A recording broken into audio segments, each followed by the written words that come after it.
It's really not your fault. Humans are wired to crave simple answers to complicated problems, and we all want the quick fix, the magic pill, the one secret hack. Well, if you're anything like me, you probably watched a ton of videos, scrolled through Reddit, maybe even followed a few so-called language gurus on YouTube. But despite all of that, you still feel stuck, because the truth is that one simple answer, it doesn't exist. There's no universal best way to learn Japanese or any language for that matter, and anyone who says otherwise either doesn't understand how language learning really works, or they've got something to sell you. So you probably heard a lot of advice like, just immerse, or do X and you'll get Y, or follow the system and you'll be fluent. And sure, a lot of that advice can be useful, but what almost never gets acknowledged is you. Your strengths, your goals, your current situation, they all matter, and ignoring those things is one of the reasons why so many people get burnt out. Think about it. People bring different strengths and preferences. Some absorb things quickly through reading and others through conversation, and some thrive on repetition and listening. If you take three very different learners and you force them all into the same so-called perfect method, of course they're not all going to get the same results. Imagine you're following all the right things, but you're still not making progress, while others who are using the exact same system seem to be doing just fine. What happens? Well, you start comparing yourself, you feel behind, you push harder, you get frustrated, you start to think that something's wrong with you, and maybe even give up. Sound familiar? The truth is, what works great for one person might completely burn out another, and that's exactly why chasing the perfect method usually leads to nowhere.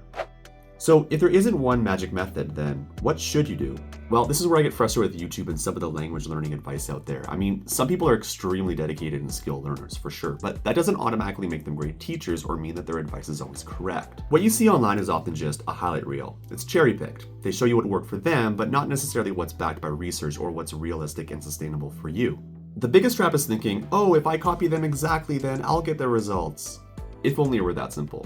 Language learning is really messy, okay? It's never as easy as it looks on paper, and it's gonna look a little bit different for everyone, and that's just the reality. The same applies to my own advice. Listen to me if you find it helpful, but I want you to think critically about it. I can show you it worked for me for over 2 decades of learning Japanese, but again, it doesn't mean it's gonna work the same way for you. I'm not a linguist, and nor do I claim to be, and neither are most other YouTubers making similar content. I'm just a regular guy who struggled with Japanese for years, sharing what I learned through my experience in hopes that it helps or motivates you in some way. And I think there's real value in sharing our experiences, especially our struggles. So I'm not saying to ignore all the advice, I'm saying change how you use it. Every method, every tip, every video, every app, they're really just tools. Use them to build a system that fits you and not just a copy of somebody else's. So the point isn't to follow one method perfectly, it's to test things, see what helps, and to shape your own approach. Essentially, it's learning how you learn. And that shift is what separates the good learners from the great ones. You take the core principles that work for you and you build your own system around them. And everyone's system will be a little bit different. There's no right or wrong.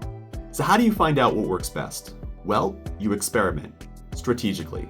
You test something out and you ask yourself, does it feel right? Am I making progress? Do I enjoy it? Do I hate it? But you have to give it a real shot. The goal isn't to find a method that feels easy from day one. It's to find a method that you can stick with consistently that leads to progress over weeks and years that you don't absolutely dread doing. Constantly shifting through different methods without giving them a real chance won't allow you to make good progress, and neither will sticking to a method that you absolutely hate. And it's also worth noting that just because something works great today doesn't mean it's going to be just as effective in 6 months or a year from now. As your level improves and your goals shift, your method will need to evolve as well, so you kind of have to keep adjusting as you go. Alright, so I was looking through a lot of comments, and it's just wild to me to see just how many people are getting exhausted from sticking to a study routine that's clearly not working for them.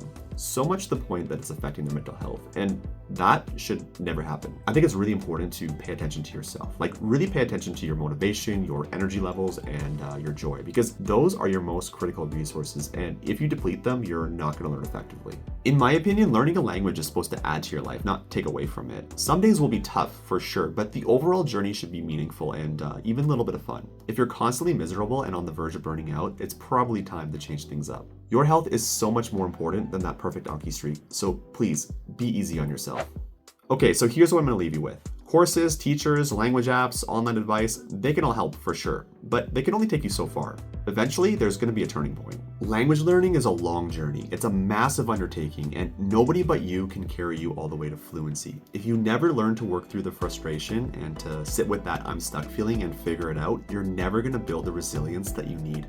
And that's the final step, becoming your own best teacher. And yeah, it's going to take a little bit of trial and error and a lot of patience, but that is the process. And at the end of the day, you're the only one who knows how you learn best. So trust the process, keep experimenting, you'll figure it out, you got this.